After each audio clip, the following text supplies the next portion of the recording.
Door-to-door sales dealing with objections. Now, one of the trickiest objections to deal with from somebody at the door is, we don't buy at the door.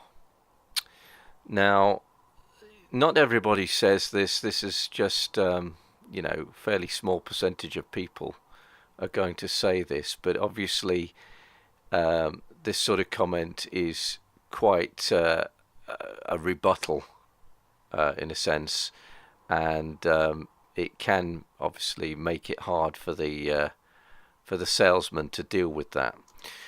So one important point is that this response is, of course, belligerent or deliberately challenging. Now, any response from the salesman at this point must be tactical and not emotionally reactive, or the negotiation process is over. Simple as that. It's a very crucial point of the negotiation process. You've just had a rebuttal. That person has overtly shown you that they don't want to listen to you. So the only chance you've got is to try to be a good negotiator and remain emotionally detached. So here's one suggested response. You as a salesman say, I understand. It seems like you're a bit concerned about trusting someone who turns up out of the blue at your door. Is that right? Now, you're trying to get a bit of empathy here from the person that you're talking to. So, ideally, you want a bit of a response. I mean, if you're out of luck, of course, that person could just close the door on you because they don't even want to show any reasonableness to it at all. They just want to finish the situation. But if they have got a bit of reasonableness to their character, they might say something like, "That's right," or, "Well, I didn't ask you to turn up, did I?" They might just say something like that. So, continuing your response as a salesman, you might say, okay, well, I can understand that, but let me ask you, do you think you could help me? How can we present this product to you in a way which will let you give it your proper consideration?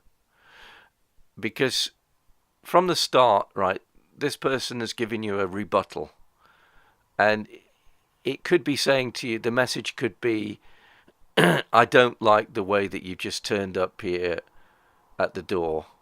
For some reason, they either don't like it or they're deliberately, overtly being belligerent with you, which is, which does happen.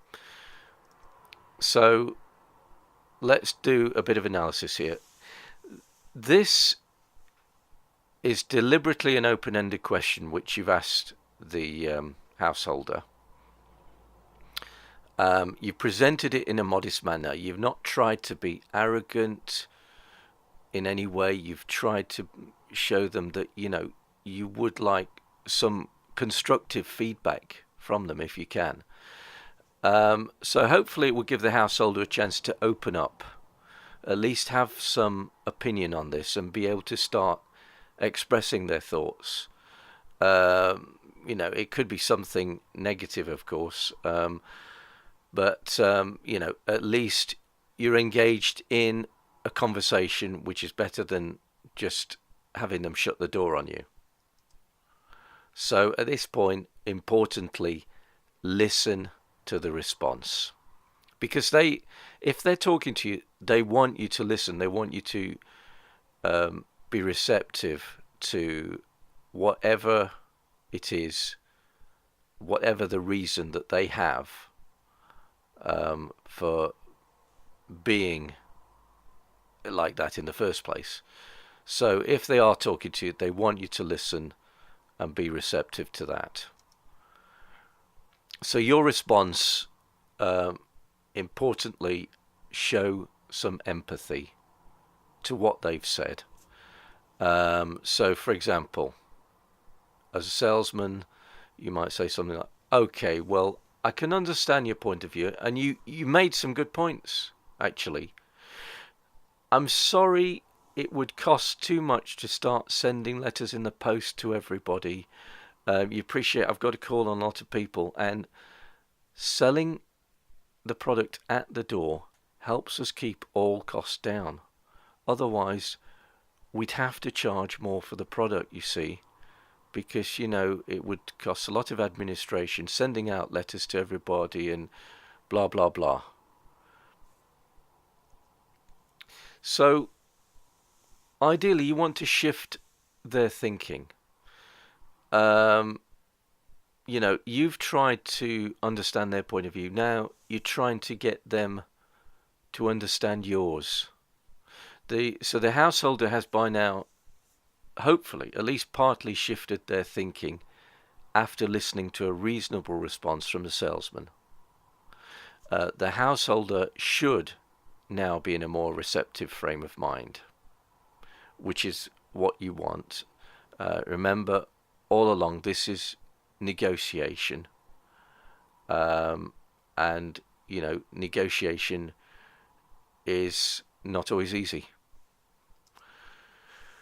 So what you want ideally is to work up to a buying signal. So you the last thing you said was, you mentioned that by operating in this way, you can keep your costs down. So you've put the idea of cost into the householder's head. So they might say, well, how much is it? Because you haven't talked about costs yet at all. All you've said is you know, you can keep costs down because you're doing your business in this particular manner. So let's say that's the response you get. How much is it? Your response, well, you now have a buying signal. So before coming to the price, it's probably a good idea to lead up to it by mentioning some of the key benefits and unique selling points of your particular product. So for example, a key benefit might be that you're doing one of the best quality products in this range at a very good price. Or it might be, the unique selling point might be, you can't buy this product in the shops because we're a specialist company, and this is the only way that we can distribute our product in an economical way. We're not a big company, we don't spend a lot on marketing, you know, etc. So you can talk about some of the unique selling points of your particular product at this time, but also, you know, don't take too long to get to the actual price of the product, which is also important. So dealing with excuses. At this point, you've made your sales pitch, and the householder may be at the point of being ready to buy. However, he or she may try to make a last-minute excuse if there is some element of doubt within them. So you've done your best. You know, all along you've tried to be receptive, to listen to what they have to say, and you've tried to put your point of view across too. But if for any reason there's still a doubt about something, they might make an excuse. So at this point, you need to have some way of closing the sale. For example, you could mention that you will not be coming back to the area, and this is the only chance that they've got to buy the product. Because after all, you may have said, well, you can't get this in the shops, and we don't spend a lot of money on marketing or anything, and this is the way that we actually sell the product. Alternatively, you could offer to do a discounted price, but only if they buy there and then, today. Because you could say, well, if I have to come back, it's my time spent coming back, and it costs money. You know, I've got to travel, I've got to pay my travel expenses or pay petrol or whatever. But, you know, if they're reasonable, they should understand that you certainly do have a good reason why it's a good idea for them to buy it there and then, rather than you know, delay things or have to say, oh, we'll call you or something. So there you have a few strategies there to help you to close the sale. So the conclusion is, when you're dealing with someone like that who could be a bit belligerent, try to show understanding. Don't be emotional. Remember, it's a negotiation process, and if you can be a good negotiator, you have a better chance of getting to the end result, which is obviously selling the product. So also empathise. Try to maybe agree with them on certain points and say, yes, ideally, yes, it would be a good idea what you said, but we just can't because it would cost us more marketing, more administration, it would cost more money, and then the product would cost more. So it's a fairly simple explanation, and it makes logical sense. So listen to what they have to say. Give valid reasons why you're here, why doing business at the door is actually more economical, and this enables the product to be offered at a better price.